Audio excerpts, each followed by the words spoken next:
Greetings in the name of my Lord and Savior Jesus Christ. Today I want to do an in-depth study on Matthew chapter 24, a really deep depth look at Matthew chapter 24. Now this chapter used to trouble me because so many people have interpreted this chapter so many different ways. It has caused me a lot of confusion over the years, but not anymore because I really studied the word and really ran references. And I've come to find out you can't even read this full chapter and really know the proper meaning of it without including Luke chapter 21 and Mark chapter 13, because they're talking about the same things. I'll say it again. You cannot properly interpret Matthew chapter 24 without reading also in parallel together Luke chapter 21 and Mark 13. You cannot do it. If you don't do it, you're going to be confused and you're going to come to conclusions that are not accurate. I'm telling you. And you'll see that as we get into this lesson. Now, there might be 3 or 4 parts to this because I really want to take my time and go over this thoroughly. I'm not going to rush through this. So I ask you all to be patient with me, and I ask you all to stay with me when I do these different volumes. It may get as many as volume up to volume 4 or volume 5. I don't know yet. We're just going to go as the Lord leads us. So let's get into this. Now, the book of Matthew, like I said, can be very controversial. So many people have interpreted it different. Some people said it was Jesus talking about just the last days. It was Jesus just talking about what the Jews were going to go through in 70 AD when Titus destroyed Jerusalem. Some say it's a little bit of both. They just go back and forth with so many different things. But I'm not going to jump. I already know where I'm going, but I'm going to take this step by step by step.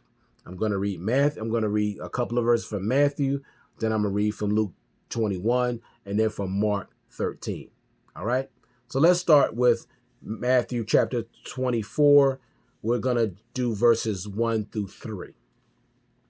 And by the way, I only read from the King James Version of the Bible, and I will try to post the scriptures that I'm reading up on the screen for your convenience. And it says, "And Jesus went out and departed from the temple, and his disciples came to him to shew him the buildings of the temple. And Jesus said unto them, See ye not all these things? Verily I say unto you, there shall not be left here one stone upon another that shall not be thrown down." So Jesus here is talking about the temple being destroyed. In the next verse, "And as he sat upon the Mount of Olives, the disciples came unto him privately, saying, Tell us, when shall these things be? And what shall be the sign of thy coming and of the end of the world?" Now, I think this is where people start getting confused with that last verse. "And as he sat upon the Mount of Olives, disciples came unto him privately, saying, Tell us, when shall these things be? And what shall be the sign of thy coming and of the end of the world?" Some people see this as 3 questions. Some people see this as 2 questions. Is it 3 or is it 2? We'll find out as we go along. Now, let's look at that word end. Okay, end of the world. First, the word end means completion. Okay, bring to fulfillment, meaning to finish.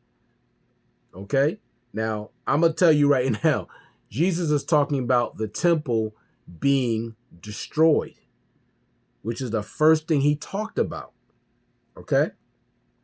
Now, the world means a period of time or age. Does not mean the destruction of the planet. It does not mean that. It means a period of time or age. Let's look at what Luke said. Luke chapter 21, we're going to start our reading at verse 5 through verse 7. "And as some spake of the temple, how it was adorned with goodly stones and gifts, he said," meaning Jesus, "As for these things which ye behold, the days will come, in which there shall not be left one stone upon another that shall not be thrown down. So he's basically saying the same thing, referring to the destruction and annihilation of the temple. Okay. Next verse. And they asked him, saying, Master, but when shall these things be? And what sign will there be when these things shall come to pass? Now we see it's said a little different here. Because if you go back up to Matthew, it says, tell us when shall these things be, and what shall be the sign of thy coming and of the end of the world. So it's stated a little different in Luke chapter 13. Luke 21. And I'm going to read it again. And they asked him, Master, when shall these things be? What sign will there be when these things shall come to pass? So you may be saying, well, which one is right? It's how Matthew wrote it or how Luke wrote it. Because remember, all three writers had a different writing style. Okay? They all had three different type of writing styles. Now, I'm not telling you this to bring confusion. I'm not. This is not going to be confusing to you if you just take the time to follow me, okay? So now here, it's a little clearer what they're asking him. Jesus just prophesied about the total destruction and annihilation of the temple. They're saying, wow, well, when is this going to happen? And what kind of sign will there be when it's going to come to pass? What can we look for that would give us an indication that this thing is about to take place? Is what they're asking him, okay? Now, let's look at Mark chapter 13. We'll read verses 1 through 4. And as he went out of the temple, again, same scenario, one of his disciples said unto him, Master, see what manner of stones and what buildings are here? Said a little different, but the same thing is being said here. And Jesus answered and said unto him, Seest thou these great buildings? So he's making it very clear what he's referring to. There shall not be left one stone upon another that shall not be thrown down. So he's basically saying the exact same thing in all three books. He hasn't changed what he said at all. Okay? Next verse. And as he sat upon the Mount of Olives over against the temple, now there's an identification of who these disciples are. It says here, Peter and James and John and Andrew asked him privately. Now, if you go back to Matthew, it doesn't even say what disciples that were asking the questions. Now, if you just read Matthew, you would assume that all of his disciples came to him asking him this privately, but it's not true. It was only 4 individuals: Peter, James, John, and Andrew. They're the ones that came to him privately wanting some information about Jesus' statement concerning the temple, okay? And the destruction of Jerusalem. So it wasn't just about the destruction of the temple, but it was destruction of Jerusalem as well.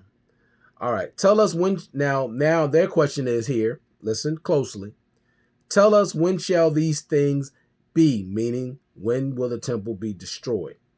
And what shall be the sign when all these things shall be fulfilled? So Mark and Luke are identical with their question concerning what Jesus is talking about, the destruction of the temple and also Jerusalem. Because now you may say, well, he didn't mention Jerusalem. Only thing that's mentioned is the temple.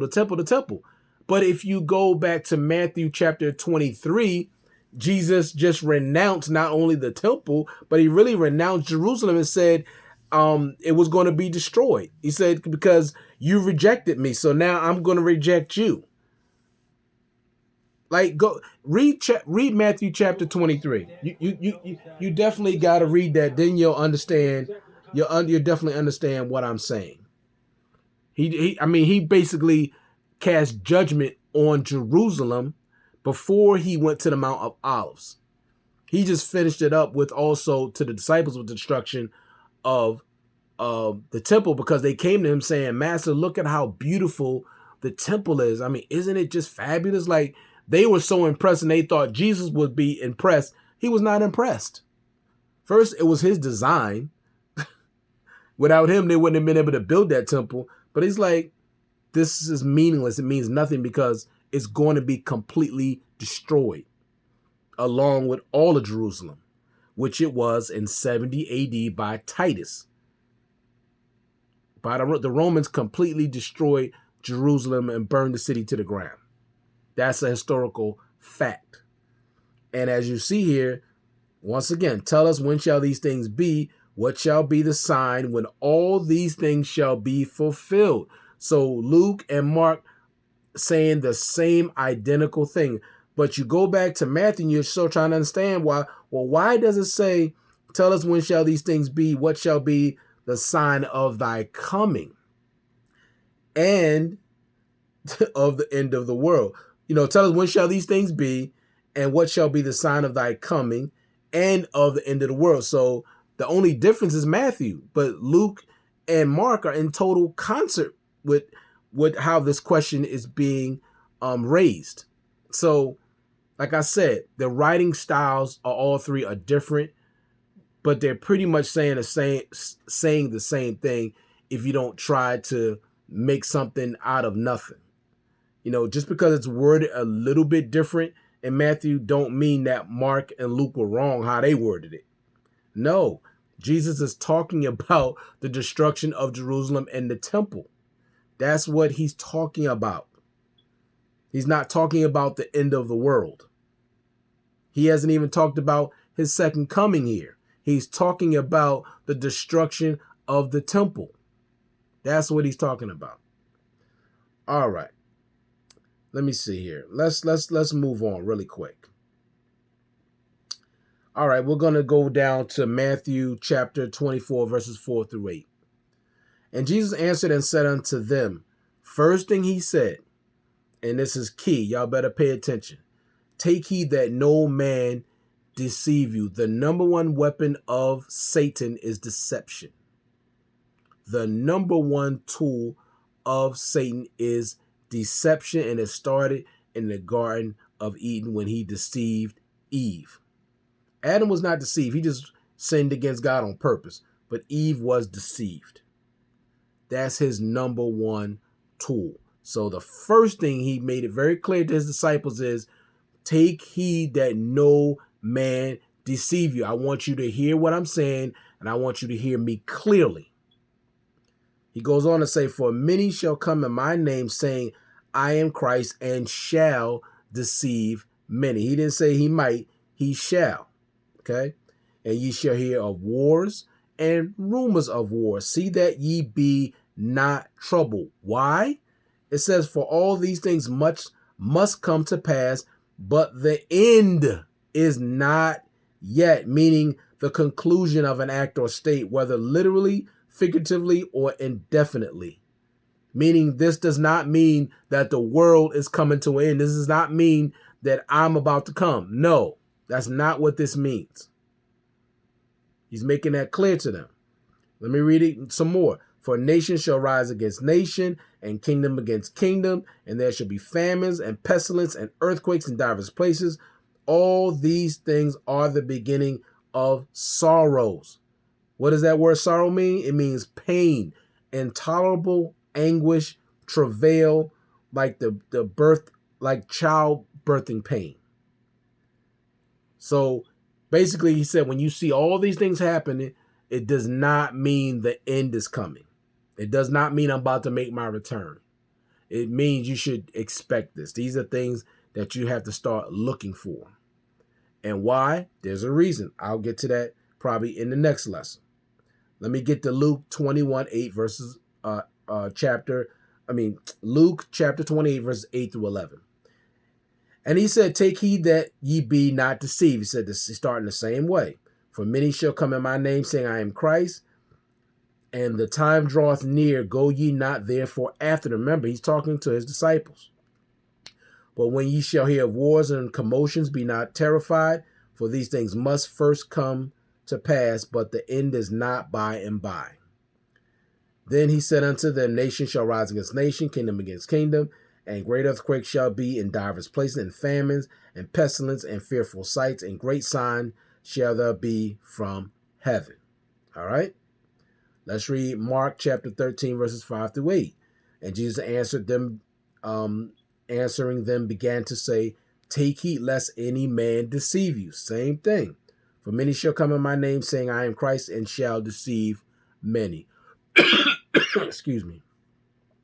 And when ye shall hear of wars and rumors of wars, be not troubled, for such things must needs be, but the end shall not be yet. I hope y'all heard that. For nation shall rise against nation, kingdom against kingdom, and there shall be earthquakes in divers places, and there shall be famines and troubles. These are the beginnings of sorrows. Does not mean the end of the earth. Doesn't mean Jesus is about to crack the sky and come back and take the saints. No. This is what you need to look for leading up to the event that he's going to be getting to.